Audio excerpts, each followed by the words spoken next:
Well, hello. The topic of lifters appeared on YouTube again. Interesting, the ion thrust systems people make. Ken Shoulders was doing that some years ago and got some interesting results,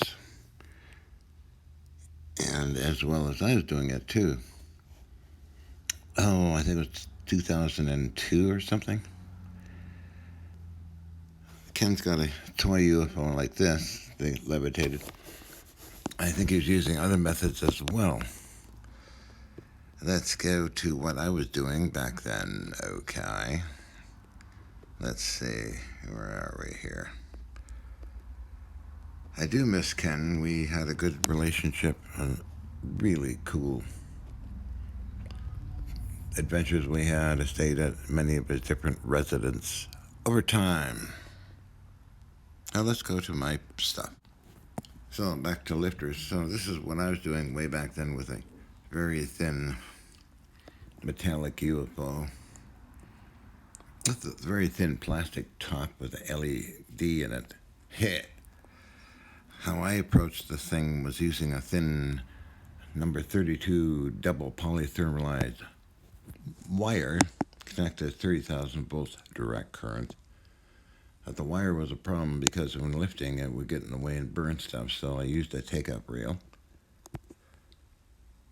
That when it lifted up through ion thrust, the wire wouldn't get in the way or get caught in something or burn something, so it was a reel with very light springs, part of an old mirror galvanometer system I had. Took it apart, worked quite well, and it got really cool. You know, this thing would fly around and dance around and flip and all kinds of weird things. It's on YouTube somewhere, the old video I took.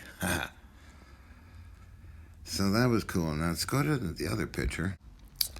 Here's another picture in very tight quarters with high voltage wires, gain number 32 gauge, double polythermalized on a take-up reel.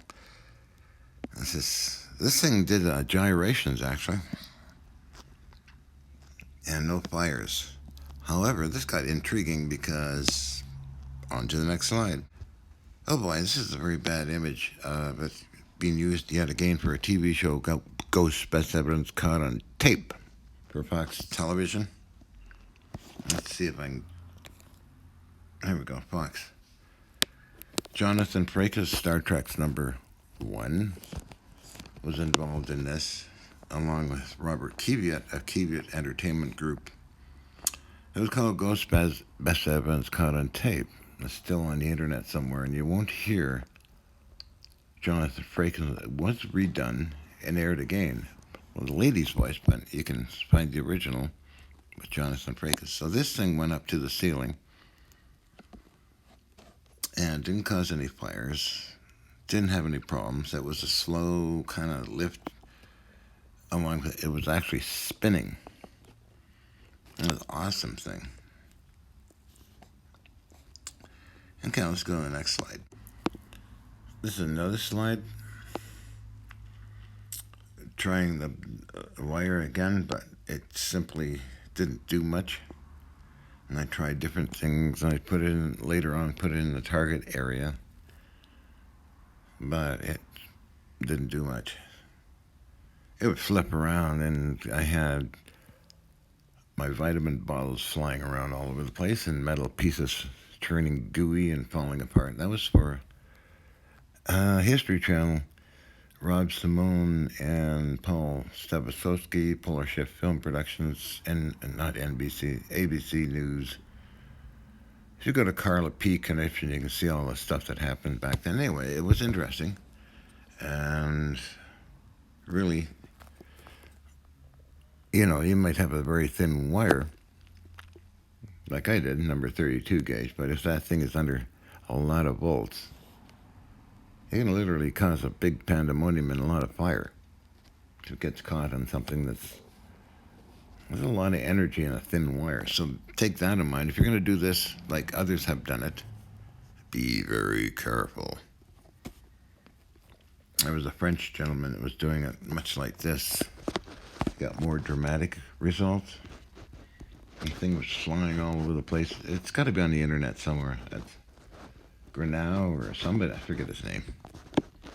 But there was videos on it. So it's really kind of fun, but again, it's always these things are connected to something. So if you had something that's not connected to anything, it'd be rather cool. Let's see what else I got here. Oh, I'm sorry. Back to Ken. I think this is at his laboratory at Freestone Ranch in Sebastopol, California, when I was there. Okay, I'm going to end it with Ken Shoulders, and he is one of the most unique scientists I ever met.